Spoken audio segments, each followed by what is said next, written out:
what's going on? It's your man Lecrae. Right now you checking out Hip Hop Wild with my man Blue.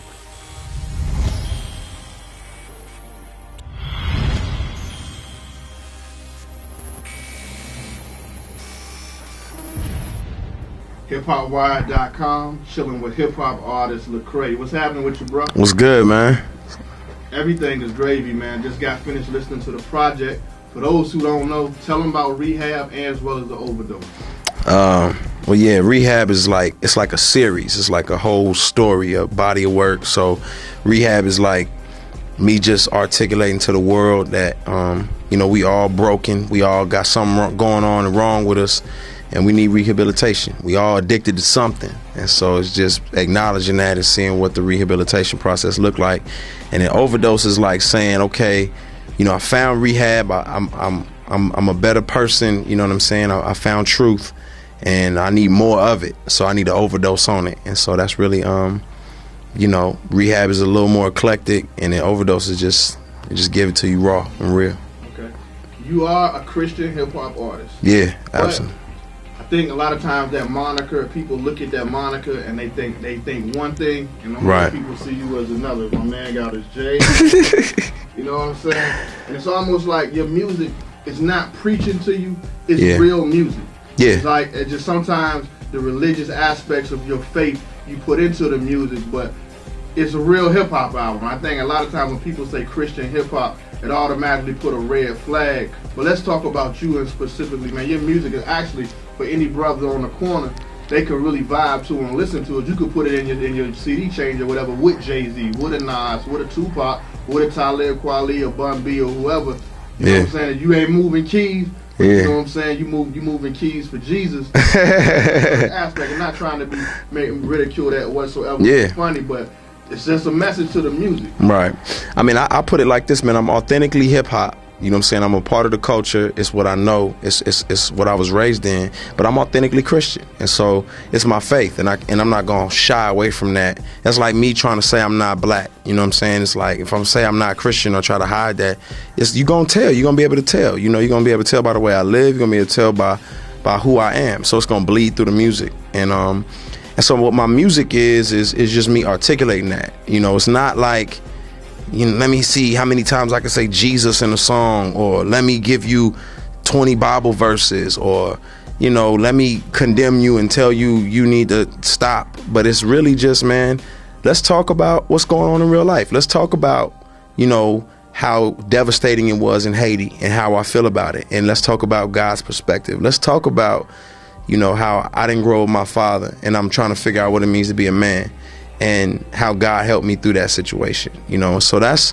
the reality of what I'm talking about, you know. And so I think a lot of people, when they hear Christian, they man, because 90% of Christians who did rap in the past was terrible. I mean, just be honest with it. The music wasn't good, but I think I respect the art form and I respect the craft, and I think if you love hip hop, you'll respect what I'm doing as well. So to me, when you listen to the music, it's almost like everybody got an angel and a devil on their shoulder. Yeah. You chose to go the angel route. When I say the angel route, it's not like it's goody. You really walked the streets at one point in your life too.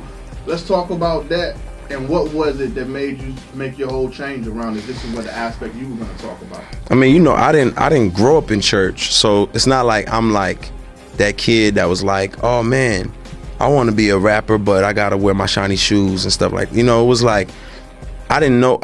Church was a foreign concept to me. You know, I knew about it, but it was like that's what grandma did. That wasn't my thing. And so, you know, for me, the way I grew up idolizing my uncles who was running the streets heavy, selling drugs, gang banging, so on and so forth. So those are my role models. Those are the dudes that I wanted to be like. So I thought being a man meant being like them. You know what I'm saying? And so, when I you know, saw individuals who looked like me, who dressed like me, I was kind of like, okay, these dudes are like me. But then when I found out these dudes were Christian, it really kind of blew my mind. Like, I had never seen nothing like that before. So I thought Christian meant grandma, sequins, and ties, and wingtips.